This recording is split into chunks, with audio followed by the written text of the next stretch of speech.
Hey there team, and welcome back to the channel. Welcome to my overview of Metro Awakening. So for those not across it, I do a lot of overviews on this channel. It's where I have a look at the first 2 hours of a game. That's the Steam refund window. Steam says you can make up your mind about whether you want to keep a game or not in that time, and broadly speaking, as a rule, I would agree and say that 20 hours in, you're not going to change your mind about how you felt 2 hours in. So it's a short, punchy video. Broad strokes info, keep it around 10 minutes, and then you can make up your mind on your own. Okay, so I'm not strictly a VR channel. I'm more of a variety channel. I cover everything and anything I can really get my hands on that looks interesting. I do have a real soft spot for VR, and it's a bit of a poison pill for me. I am very prone to motion sickness, vertigo, whatever you want to call it. Boo-hoo, poor me. But I'm sure there are plenty of other people that maybe never got off the fence and into VR because of that exact same reason. But I can't help myself, and I keep going back because there are aspects of VR, not to make this a VR specific video, but there are aspects of what it does as a design fundamental principle, and it's kind of the wild west of game dev at the moment. Think all the things that people say are stale about AAA at the moment. That's what's happening in the VR space. Innovative, interesting,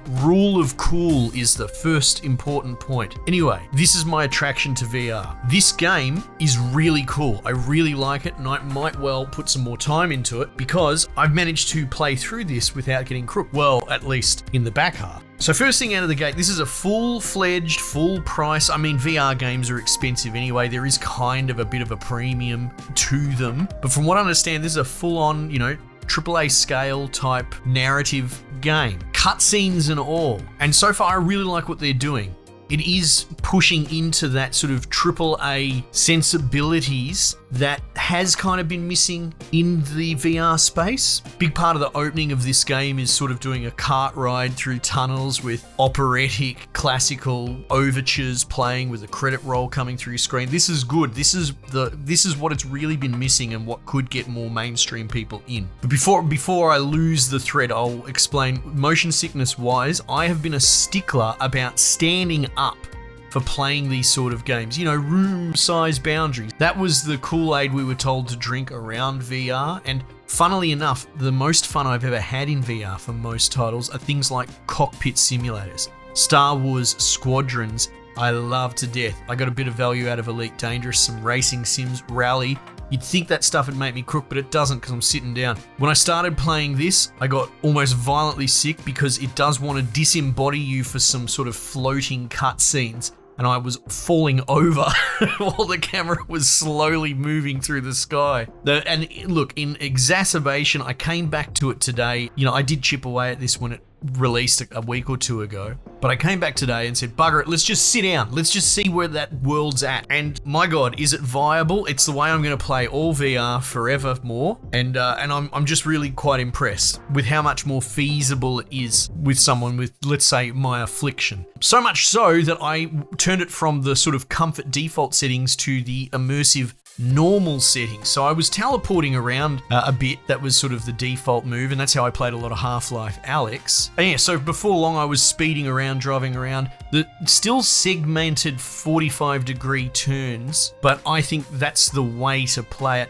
And in fact, a lot of the way that this game is constructed, like you will talk to people in canned cutscenes, for example. The world seems to exist on a sort of grid, or at least 45-degree increment sections. I don't know how else to describe it, but you can be moving through corridors and they will be very strictly aligned to north, south, east, west axis, or the other four hard diagonals. So everything is built on straight lines on the 8 directions, and I think that's wonderful. I think that's a brilliant way to construct your environments, and I'll be looking for that with more VR going forward. So when you're talking to someone, they will essentially be aligned very strictly to the incremental rotation that you can sort of left and right. I hope I'm explaining this well enough. But it's good because you don't lose your orientation. I didn't really spin around and get lost on my chair, because that's something that happens with VR, is keeping grounded in your actual sort of, let's say, north facing. And again, I haven't covered a lot of VR.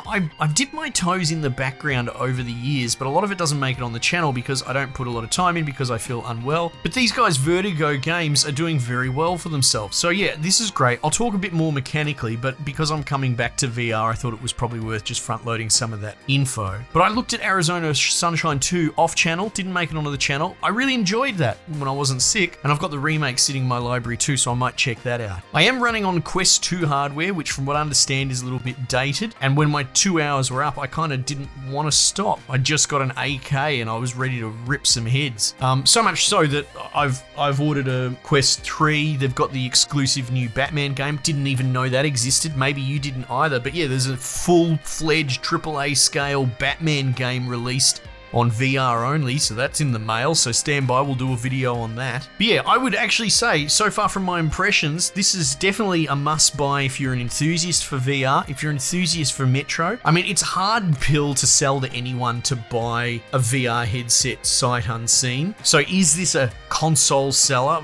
I don't know. But I've got the the newer one in the mail at the moment. So I'll have a look at that and see how the hardware holds up, because I did have a little bit of performance issues with this. I'm running the Steam version, which means it's using my hardware, which is pretty advanced to be honest. But once I sort of got into a more open snow area, I started getting a little bit of stuttering. It seemed to be struggling a little bit with some of the bigger environments. I also, because, and I don't want to necessarily get into it too much, but you've got Steam Link, you've got Quest Link, kind of link cable that you can run into your PC, so it's actually hard lined, but it's still USB 3, so it's compressed. Or you can just go wireless on your network. And I tried both once I started hitting that stuttering, and I didn't notice a difference. So either that's a condemnation of the link cable, or more a promotion of the wireless capability from your computer's hardware to your headset. I can't be sure, but there's a good chance I put more time into this, potentially review it and revisit it with the new hardware, so there might be a comparison coming there. Anyway, look, this video is blowing out very long. I wanted to talk more about it, but yes, it's cinematic, it's Metro as anything. You're a different character, you're not old mate bloody what's his name, Artyom or whatever.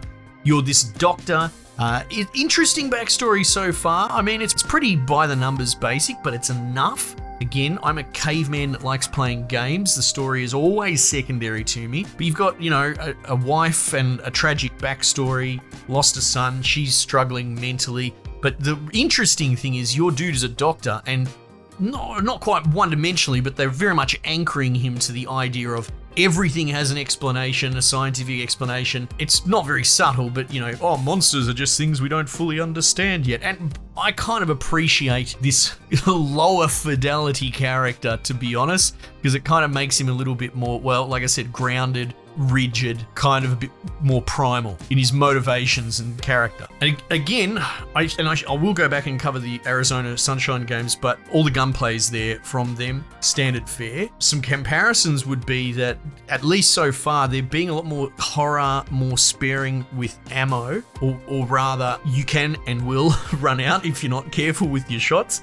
Then I realized I don't think I've got a melee, or if I do, I missed that part. So I was running around frantically trying to finish the room puzzle while this monster was trying to bite me non-stop. But all of the fiddly stuff, that's fun. And I would argue is the best part about VR. If I really wanted fidelity shooting, I'd be playing CS or whatever, right? In fact, I would almost argue there should be a bit of auto aim in VR aiming. Again, rule of cool is probably the main reason people play VR. It's for the immersion, it's for the fun, it's feeling cool. And a lot of the fiddly, extra gimmicky stuff around a main loop is what I really enjoy. So to list off what's going on here, we've got gas masks, which is a Metro staple. So you can lift your mask on and off. You've got a backpack system, which I've seen in a lot of other games, you know, like Into the Radius and that. All these VR games I've dabbled in, but I've never made videos for, apologies. But you can put your mask on, really interesting. The mask sort of starts to fog up and you just wipe your hand. I'm using my hands now. You just wipe your hand across it and clear it. It's very instinctual, very cool.